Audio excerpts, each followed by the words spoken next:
बच्चों, welcome to ethical classes. तो हम स्टार्ट कर रहे हैं बायोलॉजी के आईएमपी क्वेश्चन, जो कि आपको एमपी बोर्ड के लिए बहुत आईएमपी होने वाले हैं। देखिए, जैसे सबसे पहला चैप्टर है हमारा sexual reproduction in flowering plant. ठीक है, sexual reproduction in flowering plant. इसके लिए आईएमपी क्वेश्चन आपको 6-7 है, ये आपको याद ही करके जाने हैं। जैसे कि सबसे पहला क्वेश्चन है आपका difference between self and cross pollination. ठीक है, हिंदी में हम इसे बोलते हैं सौ तथा पर परागण में अंतर। ठीक है, तो दो से 4 या 3 से 4 अंतर आप याद रख सकते हैं। ठीक है, 100 परागण तथा पर परागण है। दूसरा क्वेश्चन आपको ध्यान रखना है कि diagram of 7 sailed 8 nucleate condition of embryo sac. बताया था मैं कि एम्ब्रियो सेक में आपकी 7 सेल होती हैं और 8 न्यूक्लियस होते हैं, तो उसका डायग्राम समझाना है आपको। ठीक है, फिर तीसरा जो है आपका डायग्राम बनाना है आपको longitudinal section of flower. Flower के पार्ट्स बताने हैं आपको, 4 पार्ट्स होते हैं और उसको ड्रॉ करना है आपको। ठीक है, फिर फोर्थ क्वेश्चन है आपका डिस्क्राइब डबल फर्टिलाइजेशन। ये 3 क्वेश्चन हो गए। फोर्थ क्वेश्चन है आपका double fertilisation. Double fertilisation angiosperm में होता है आपका, और बताया था कौन कौन से फर्टिलाइजेशन मिलते हैं इसमें। एक तो सिंगेमी होता है और एक ट्रिपल फ्यूजन होता है। ठीक है, सिंगेमी में हमें बताया था मेल गैमीट और एक होता है आपका न्यूक्लियाई। ठीक है, और ट्रिपल फ्यूजन में 2 न्यूक्लियाई होते हैं और एक आपका मेल गैमीट होता है। ठीक है, फिर फिफ्थ क्वेश्चन आपको ध्यान रखना है आर्टिफिशियल हाइब्रिडाइजेशन का। आर्टिफिशियल हाइब्रिडाइजेशन में हमने पढ़ा था इमास्कुलेशन एंड बैगिंग, तो इसको अच्छे से पढ़ के जाना है। नेक्स्ट क्वेश्चन आपको याद रखना है difference between microsporogenesis and megasporogenesis. Hindi में इसे बोलते हैं हम लघु बीजाणुधानी और गुरु बीजाणुधानी में अंतर लिखना है। कोई 3 से 4 आपको अंतर बताना है। ठीक है, अगला क्वेश्चन है आपका describe layers of anther wall. बताया था मैं 4 लेयर्स होती हैं, outer to innermost layers आपको ध्यान रखनी है। ठीक है, फिर इसके बाद हम पढ़ते हैं अगले जो आईएमपी क्वेश्चन है आपके सेक्सुअल रिप्रोडक्शन हो गया, ये फ्लावरिंग प्लांट वाला। अब आते हैं हम ह्यूमन रिप्रोडक्शन के क्वेश्चन हो गए। ठीक है,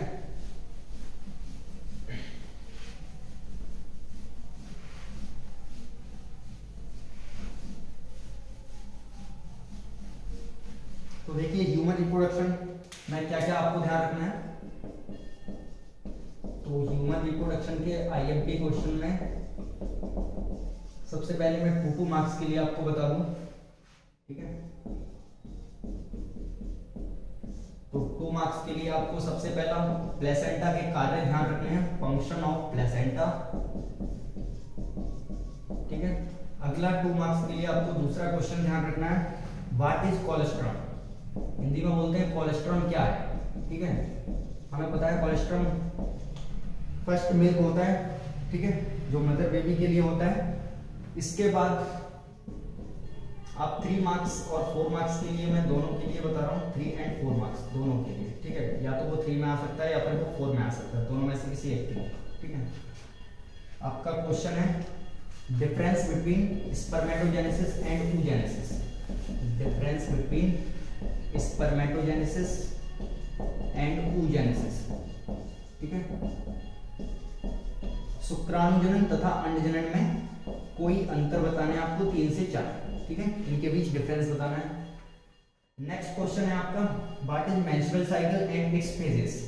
ठीक है, what is menstrual cycle and right it's phases. Right it's phases, आपको इसकी फेजेस बतानी है। हमें पता है 4 फेजेस होती है मेंस्ट्रुअल साइकिल में। ठीक है, हिंदी में बोलते हैं आर्तव चक्र क्या है, इसकी विभिन्न प्रावस्थाओं को समझाइए। 4 प्रावस्थाएं होती हैं। सबसे पहली मेंस्ट्रुअल फेज होती है, नेक्स्ट फेज आपको पता है फॉलिकुलर फेज, इसके बाद ओवुलेटरी फेज और लास्ट होती है ल्यूटियल फेज। ठीक है, नेक्स्ट क्वेश्चन जो है आपका, इसके बाद आपको स्पर्मेटोजेनेसिस के बारे में बताना है। What is spermatogenesis, sorry spermatogenesis को छोड़ सकते हैं आप, oogenesis पे ध्यान। What is oogenesis and also right it's phases. Also right it's phases. ठीक है, इसकी प्रावस्थाएं बतानी है आपको। अंडजनन को अच्छे से ध्यान ही रखना है। ठीक है, तो ध्यान रखिएगा ये ह्यूमन रिप्रोडक्शन के बारे में इतने क्वेश्चन आपको ध्यान ही करने हैं। ठीक है, नेक्स्ट चैप्टर से हमारा ह्यूमन रिप्रोडक्टिव सिस्टम से अब अगले आईएमपी क्वेश्चन देख लेते हैं।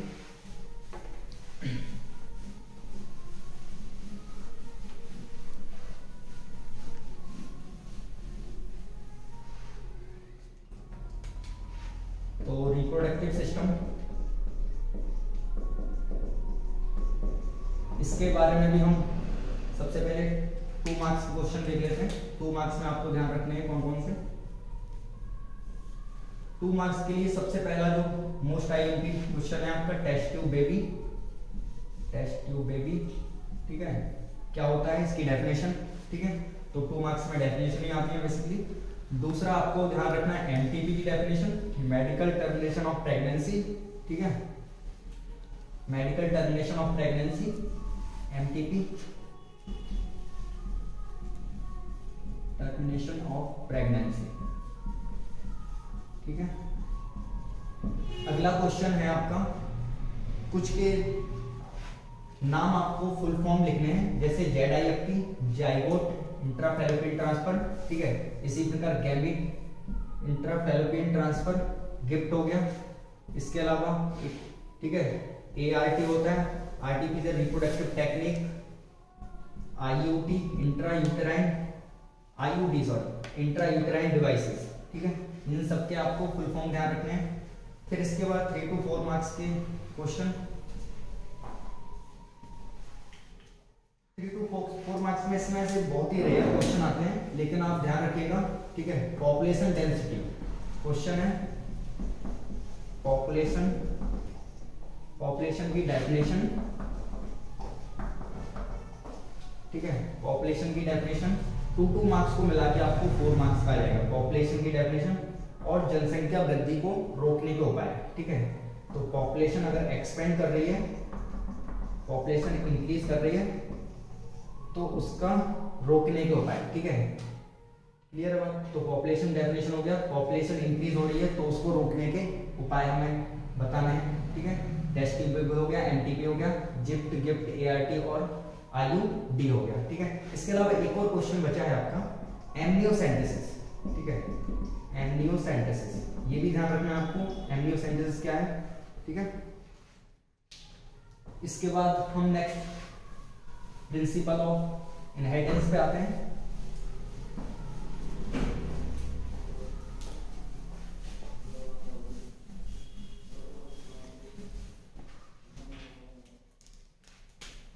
प्रिंसिपल ऑफ इनहेरिटेंस,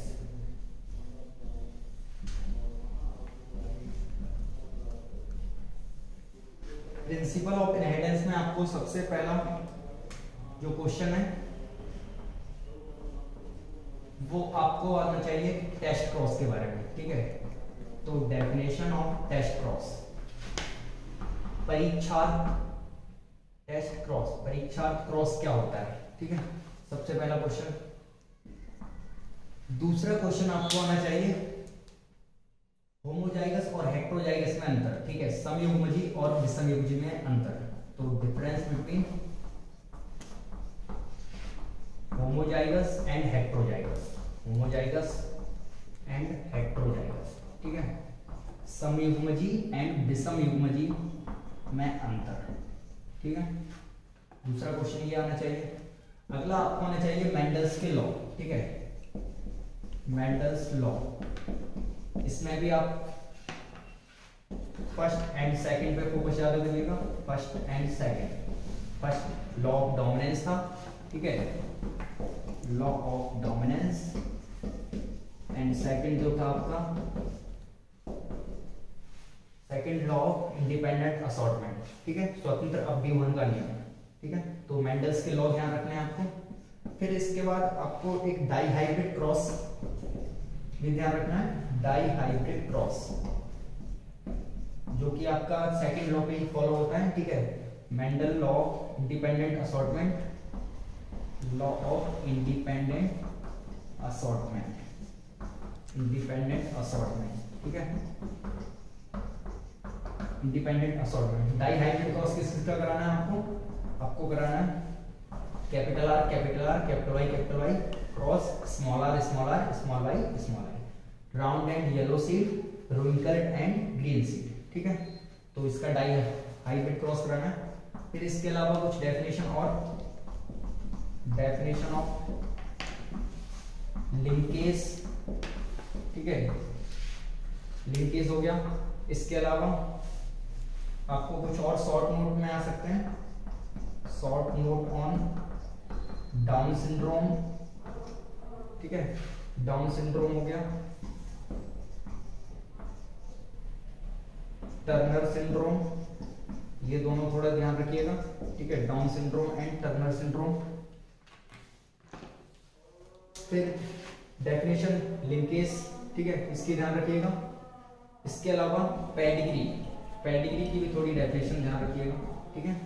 तो ये आपके प्रिंसिपल ऑफ इनहेरिटेंस से इतने सारे क्वेश्चन बन सकते हैं। इसके बाद नेक्स्ट चैप्टर है हमारा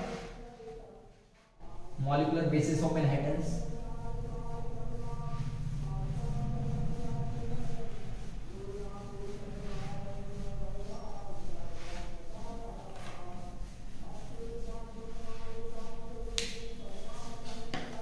तो मॉलिक्यूलर बेसिस ऑफ इनहेरिटेंस है,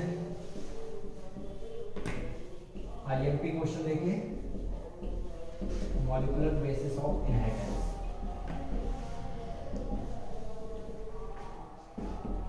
सबसे पहला जो आपको याद रखना है, central dogma of molecular biology, central dogma of molecular biology. हमें पता है इसमें ट्रांसक्रिप्शन, ट्रांसलेशन, इसके अलावा रेप्लिकेशन, ये सब आते हैं, ठीक है। और molecular basis of central dogma of molecular biology किसने दिया था? फ्रांसिस क्रिक ने दिया था, ठीक है। इसके अलावा आपको सिस्ट्रॉन की डेफिनेशन ध्यान रखनी है, डेफिनेशन ऑफ सिस्ट्रॉन, ठीक है, सिस्ट्रॉन की ध्यान रखनी है आपको डेफिनेशन। फिर इसके अलावा शॉर्ट नोट आपको आना चाहिए, शॉर्ट नोट लिखने को आ सकता है आपको टीआरएनए के बारे में, ट्रांसफर आरएनए जो होता है, ठीक है, टीआरएनए। इसके अलावा नेक्स्ट आपको अच्छे से आना चाहिए प्रोसेस ऑफ ट्रांसलेशन, ठीक है, ट्रांसलेशन, ट्रांसलेशन की प्रोसेस आनी चाहिए आपको, पूरा आना चाहिए ट्रांसलेशन, ठीक है। नेक्स्ट जो है आपका क्वेश्चन, नेक्स्ट क्वेश्चन आपका जेनेटिक कोड, ठीक है, व्हाट इज जेनेटिक कोड, तो इसकी डेफिनेशन, जेनेटिक कोड, ठीक है। तो जेनेटिक कोड को अच्छे से पढ़ना, and its properties, and its properties, और इसकी क्या क्या विशेषताएं हैं उनको भी आपको याद रखना है, ठीक है, जेनेटिक कोड। अगला आपको एचजीपी, ह्यूमन जीनोम प्रोजेक्ट, इसकी विशेषता ध्यान रखनी है, ह्यूमन जीनोम प्रोजेक्ट, ठीक है ना। इसके कैरेक्टरिस्टिक्स ध्यान रखने हैं आपको, कौन कौन से कैरेक्टरिस्टिक्स हैं, ठीक है। तो इतने मॉलिक्यूलर बेसिस ऑफ इनहेरिटेंस में। और लास्ट क्वेश्चन आपको डीएनए फिंगरप्रिंटिंग की प्रोसेस भी ध्यान रखनी है, ठीक है, process of DNA fingerprinting, fingerprinting, ठीक है।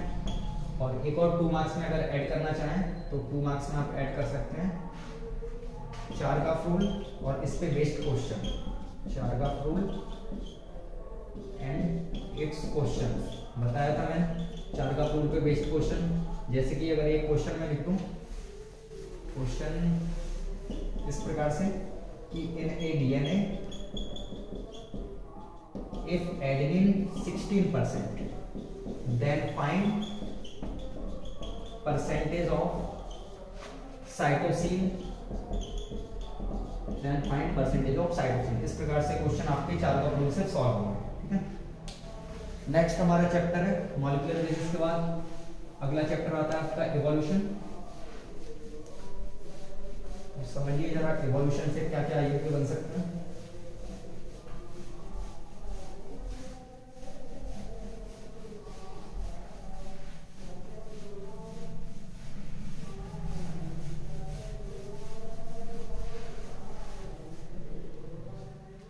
इवोल्यूशन, विकास, इवोल्यूशन सब चैप्टर से सबसे पहले जो क्वेश्चन आपका यूरे मिलर्स एक्सपेरिमेंट बहुत आईएमपी है, ठीक है, यूरे मिलर्स एक्सपेरिमेंट 3 to 4 मार्क्स में आ सकता है, इसको ध्यान रखिएगा, ठीक है। नेक्स्ट आपको ध्यान रखना है एडप्टिव रेडिएशन, ठीक है। तो Darwin finches and adaptive radiation पे आपको शॉर्ट नोट देखने को आ सकता है, Darwin finches and adaptive radiation, adaptive radiation, ठीक है, एडप्टिव रेडिएशन। थर्ड क्वेश्चन जो है आपको डिफरेंस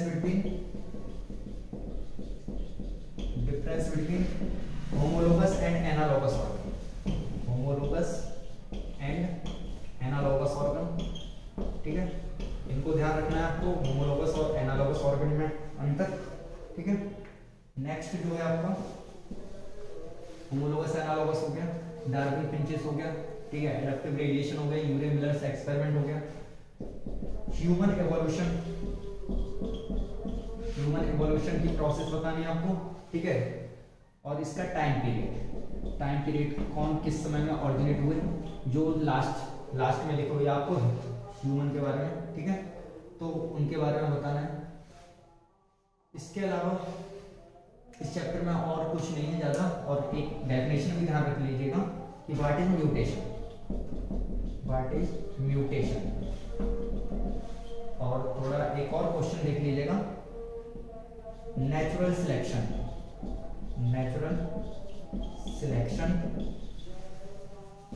और लास्ट जो है आपका हार्डी-विनबर्ग प्रिंसिपल, ठीक है। ये सब आपको इसमें ध्यान रखना है। इसमें जो आईएमपी है आपका हार्डी-विनबर्ग प्रिंसिपल, बहुत आईएमपी है, ठीक है, इसको पढ़ के ही जाना है आपको। नेचुरल सिलेक्शन हमें पता है, नेचुरल सिलेक्शन किसने दिया था, डार्विन ने दिया था, डार्विन का नेचुरल सिलेक्शन, ठीक है। ह्यूमन एवोल्यूशन के थोड़े टाइम कितने टाइम में कौन ऑरिजिनेट हुआ था, ये भी ध्यान रखना है आपको। ये सब आते हैं आपके ऑब्जेक्टिव में आ सकते हैं।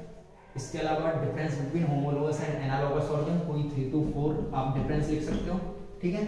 डार्विन फिंचेस बताया था मैंने, डार्विन ने जो बर्ड्स थी उनके वो बोला था उन्होंने फिंचेस, ठीक है, गैलापागो आइलैंड पे, एंड एडप्टिव रेडिएशन बताना है, और यूरो मिलर्स एक्सपेरिमेंट, ठीक है। इवोल्यूशन के बाद नेक्स्ट चैप्टर पे आते हैं, माइक्रोब्स इन ह्यूमन वेलफेयर।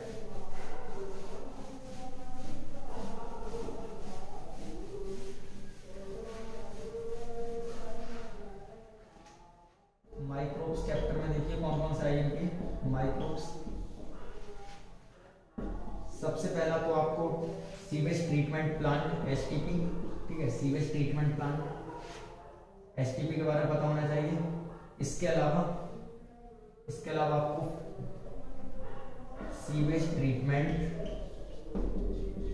की प्रोसेस पता होनी चाहिए। Sewage treatment primary and secondary दोनों, ठीक है, प्राइमरी एंड सेकेंडरी, और दोनों में अंतर पता होना चाहिए, ठीक है। Primary sewage treatment and secondary sewage treatment, ठीक है। इसके अलावा आपको लैक्टिक एसिड बैक्टीरिया जो है, इससे क्या क्या आपको लाभ है वो पता होना चाहिए, ठीक है। तो लैक्टिक एसिड बैक्टीरिया के लाभ हमें पता है, 2 ही होते हैं, एक तो मिल्क को कन्वर्ट करता है कर्ड में, और दूसरा स्टमक के अंदर प्रेजेंट होता है तो हमें डिजीज चेक करता है, ठीक है। तो लैक्टिक एसिड बैक्टीरिया के लाभ बताने हैं आपको। इसके अलावा आपको बायो फर्टिलाइजर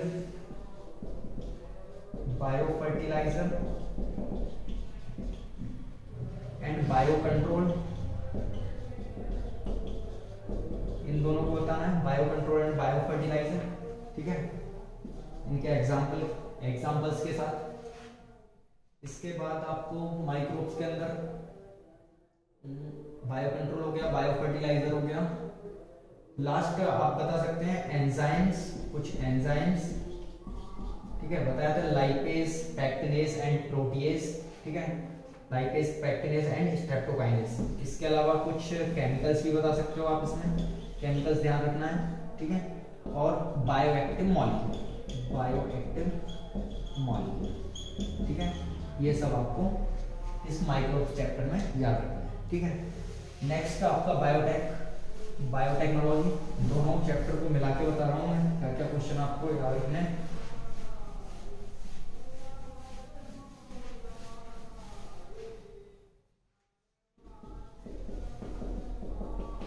बायोटेक्नोलॉजी में बीटी कॉटन, ठीक है, बैसिलस थ्यूरिजेनेसिस के बारे में सारे के सारे, ठीक है, क्राइजीन, बीटी हो गया, क्राइजीन हो गया, ठीक है, क्राइजीन के टाइप क्राई1AB किसको कंट्रोल करता है, ये सब ध्यान रखने हैं। बीटी हो गया बैसिलस थ्यूरिजेनेसिस, बायोपायरेसी, जैव चोरी, ठीक है, एंड बायो पेटेंट, इन दोनों की डेफिनेशन, ठीक है, बायोपायरेसी, बायो पेटेंट। इसके अलावा आपको रेस्ट्रिक्शन एंडोन्यूक्लियस, रेस्ट्रिक्शन एंडोन्यूक्लियस, इसको ध्यान रखना है, ठीक है। रेस्ट्रिक्शन एंडोन्यूक्लियस क्या होता है, इसकी डेफिनेशन।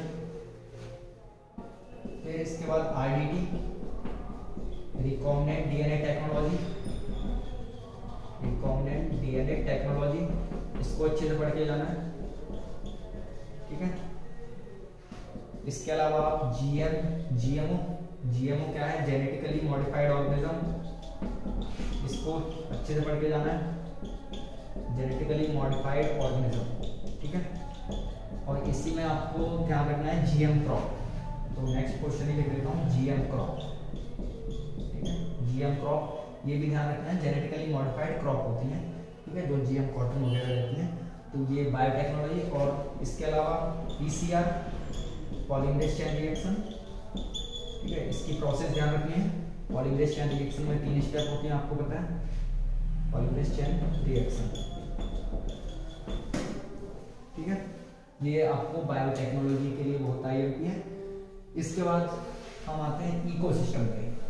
इकोलॉजी में इकोसिस्टम हो गया, ठीक है, तो तीनों को मिला के मैं क्वेश्चन लिख रहा हूँ। इकोसिस्टम,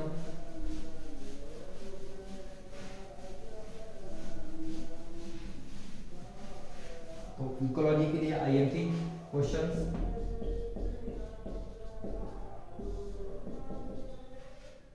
सबसे पहले तो आपको 2 ग्राफ आने चाहिए जो कि आपके समष्टि के लिए, ठीक है।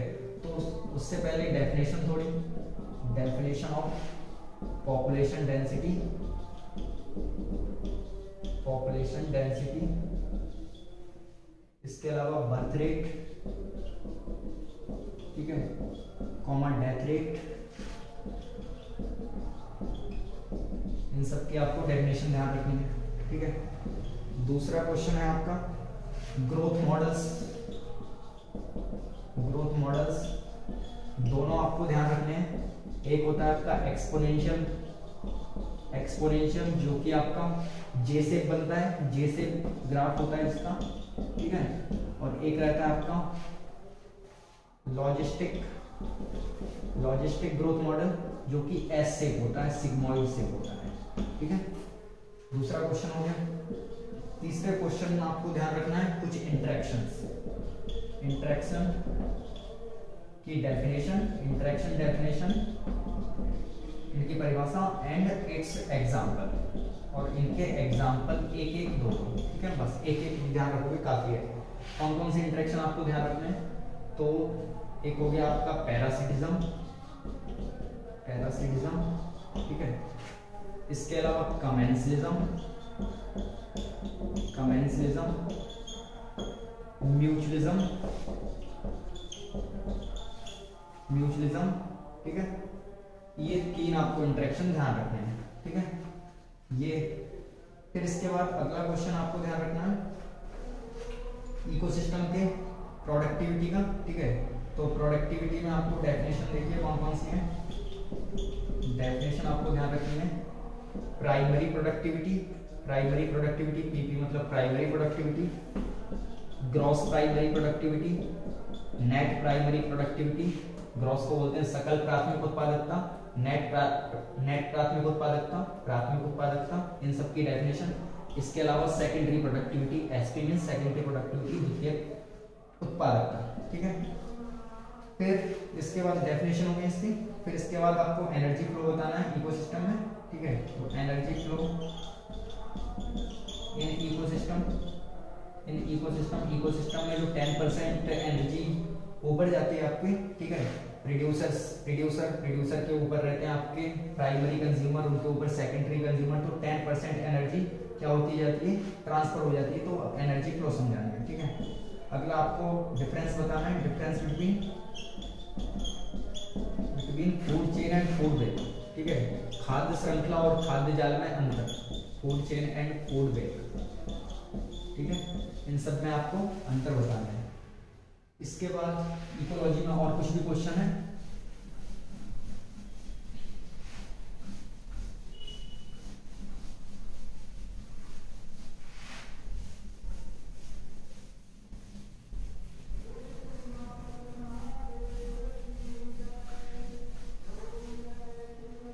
तो अगला क्वेश्चन है आपका 7 इकोलॉजी में, pyramids. What is pyramid? Pyramid कितने टाइप होते हैं? पिरामिड के 3 टाइप को समझाने हैं आपको, pyramid of number, pyramid of biomass and pyramid of energy. ठीक है, तो पिरामिड बताने हैं आपको तीनों, नंबर के आधार पर, संख्या के आधार पर, बायोमास और एनर्जी। ठीक है, इसके बाद आपको थोड़ा सक्सेशन भी ध्यान रखना है। ठीक है, सक्सेशन बेसिकली आपको सक्सेशन ध्यान रखना है जेरिक वाला। ठीक है, जो पत्थरों पे होता है वो वाला सक्सेशन आपको ध्यान रखना है, जेरिक सक्सेशन। ठीक है, तो ये इतने आपके इकोसिस्टम में। ठीक है, इसके अलावा अगला हम 9th क्वेश्चन बात करें तो बायोडाइवर्सिटी में सबसे पहले तो IUCN रेड डाटा बुक, उसकी डेफिनेशन। ठीक है, IUCN रेड डाटा बुक 2004 के अनुसार। ठीक है, उसमें क्या क्या लिखा है वो ध्यान रखना है। इसके बाद जो फैक्टर हैं, ठीक है, जो कि बायोडाइवर्सिटी लॉस के लिए जिम्मेदार हैं, उनको ध्यान रखना है, कारक बायोडाइवर्सिटी लॉस के लिए। तो factor that affect biodiversity loss, biodiversity को लॉस के लिए जो कारक हैं वो कौन कौन से हैं? 4 कारक होते हैं। ठीक है, उनको ध्यान रखना है आपको, कौन कौन से होते हैं। तो ये भी लिख लेता हूँ, फ्रेगमेंटेशन होता है। ठीक है, फ्रेगमेंटेशन हो गया। इसके अलावा ओवर एक्सप्लॉयटेशन हो गया, ठीक है। फिर इसके अलावा स्पीसीज इन्वेजन हो गया। ठीक है, आउटर से स्पीसीज इन्वेड कर दो, स्पीसीज इन्वेजन हो गया। और लास्ट में आपका रहता है जो, ठीक है, तो 3 तो ध्यान ही रखना है आपको, फ्रेगमेंटेशन, इसके अलावा आउटर स्पीसीज इन्वेजन, ठीक है, स्पीसीज इन्वेजन हो गया, और ओवर एक्सप्लॉयटेशन, ये सब आपको ध्यान रखने हैं। 4 कोई कारक होते हैं, तो 3 भी ध्यान रखोगे तो चल जाएगा। ठीक है, इसके अलावा आपको इंसिट्यू एंड एक्सट्यू कंजर्वेशन दोनों में ध्यान रखना है, इंसिट्यू एंड एक्सट्यू कंजर्वेशन। 100 स्थाने व बाह्य स्थाने में अंतर। ठीक है, और एग्जाम्पल कि इंसिट्यू के अंदर कौन कौन से आते हैं, एक्सट्यू कंजर्वेशन के अंदर कौन कौन से आते हैं। ठीक है, और इसके बाद आपको स्पीसीज एरिया रिलेशनशिप, आपको एनसीईआरटी में मिल जाएगा, log s = log c + z log e। ठीक है, रिलेशनशिप, ये भी आपको ध्यान रखना है। ठीक है, तो इतने आपके सवाल हैं, तो इतने क्वेश्चन आप पढ़ के जाइएगा। उम्मीद है आप अच्छा पेपर करके आएंगे। ठीक है, थैंक यू।